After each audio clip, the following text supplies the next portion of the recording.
Good morning all of you. आज हम international finance management के 9th लेक्चर की क्लास ले रहे हैं। पिछले लेक्चर के अंदर हमने इवोल्यूशन पढ़ा था आईएफएस का। इस लेक्चर के अंदर हम पढ़ेंगे डिफरेंट एक्सचेंज रेट डिज़ाइन। तो इस लेक्चर के अंदर आप जैसे देख रहे हैं यहाँ लिखा हुआ है कि an exchange rate design is the way of a monetary authority of a country or currency union manage the currency in relation to other currency and the foreign exchange market. It is closely related to monetary policy and the two are generally dependent on the many of the same factors such as economic scale and operations, inflation and elasticity of labor market, financial market development and capital mobility. अगर हम exchange rate की बात करें तो exchange rate एक वे है जो कि मॉनेटरी अथॉरिटी किसी कंट्री की या करेंसी के यूनियन मैनेजर के रिलेशन में अदर करेंसीज के फॉरेन एक्सचेंज मार्केट के अंदर होती है। ये क्लोजली रिलेटेड है हमारी मॉनेटरी पॉलिसी से जो कि जनरली डिपेंडेंट होती है मैनी फैक्टर से, जैसे कि economic scale, inflation rate, elasticity of the labour market, financial market development और कैपिटल मोबिलिटी से। अगर हम रिजाइम की बात करें एक्सचेंज रेट रिजाइम की, तो दो मेजर रिजाइम्स होती हैं। पहली होती है फिक्स्ड एक्सचेंज रेट डिज़ाइन और दूसरी होती है floating exchange rate design. Fix rate exchange rate design को हम पैक्ड भी बोलते हैं, where the currency is tied to another currency, mostly reserve currency such as US dollar or the euro or the British pound sterling or a basket of currencies. Fix exchange rate designs क्या होती हैं कि वो currency जो दूसरी currencies को Tide करे और मोस्टली जो करेंसी है वो रिजर्व में रहे, जैसे कि हमारी यूएस डॉलर है, यूरो है और ब्रिटिश पाउंड है, स्टर्लिंग है, जो हमारी बास्केट ऑफ करेंसीज हैं। मतलब इन करेंसीज का जो एक्सचेंज रेट डिज़ाइन होता है वो फिक्स्ड होता है और वो करेंसीज हमारी दूसरी करेंसीज को टाइट करती हैं। जैसे आपने देखा होगा कि जितनी भी करेंसीज हैं उनको कंपेयर करते हैं हम लोग यूएस डॉलर से, है ना। तो ये है एक फिक्स रेट डिज़ाइन। अगर हम फ्लोटिंग रेट की बात करें तो फ्लोटिंग और फ्लेक्सिबल एक्सचेंज, फ्लोटिंग को हम फ्लेक्सिबल एक्सचेंज रेट डिज़ाइन भी कहते हैं, where the economy decrease movement in the exchange rate, जिसके अंदर क्या होता है कि फ्लोटिंग और फ्लेक्सिबल एक्सचेंज रेट वो होती है जो इकोनॉमिक के मूवमेंट्स के हिसाब से क्या हो रही है, उसकी एक्सचेंज रेट चेंज हो रही है, तो उसको हम बोलते हैं फ्लोटिंग एक्सचेंज रेट डिज़ाइन। अगर हम फ्लोटिंग एक्सचेंज रेट डिज़ाइन को डिटेल में बताएं तो ये क्या है कि ये फ्लोटिंग रेट और flexible exchange design is one in which the country exchange rate fluctuate in a wide range of the countries monetary authority makes no attempt to fix it against any base currency. A movement is the exchange in either an appreciation or depreciation. जो floating exchange rate design है उसको हम flexible exchange rate design भी कहते हैं, जो कि किसी एक करेंसी के एक्सचेंज रेट से फ्लक्चुएट होकर किसी दूसरी कंट्री के मॉनेटरी अथॉरिटी को फिक्स नहीं करती है किसी भी बेस करेंसी से, ठीक है।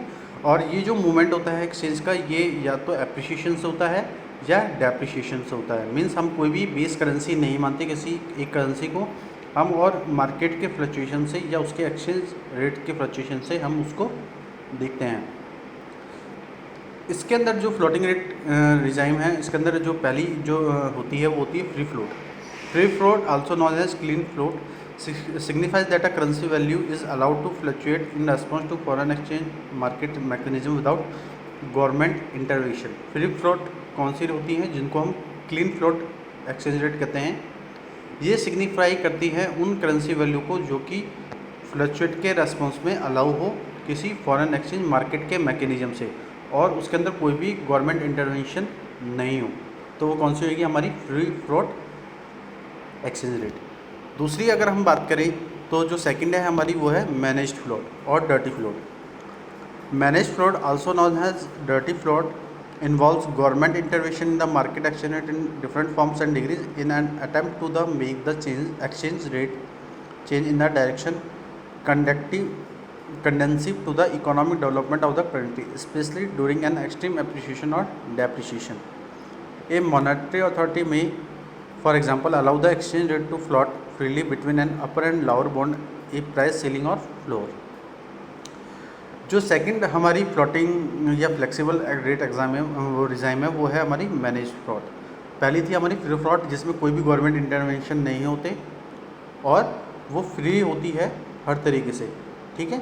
और जो मैनेज फ्लोट होती है उसको हम डर्टी फ्लोट भी कहते हैं, जिसके अंदर गवर्नमेंट इंटरवेंशन इन्वॉल्व होती है किसी मार्केट एक्सचेंज रेट में, और उसके अंदर डिफरेंट फॉर्म्स और डिग्रीज को यूज़ किया जाता है। और ये अटैम्प्ट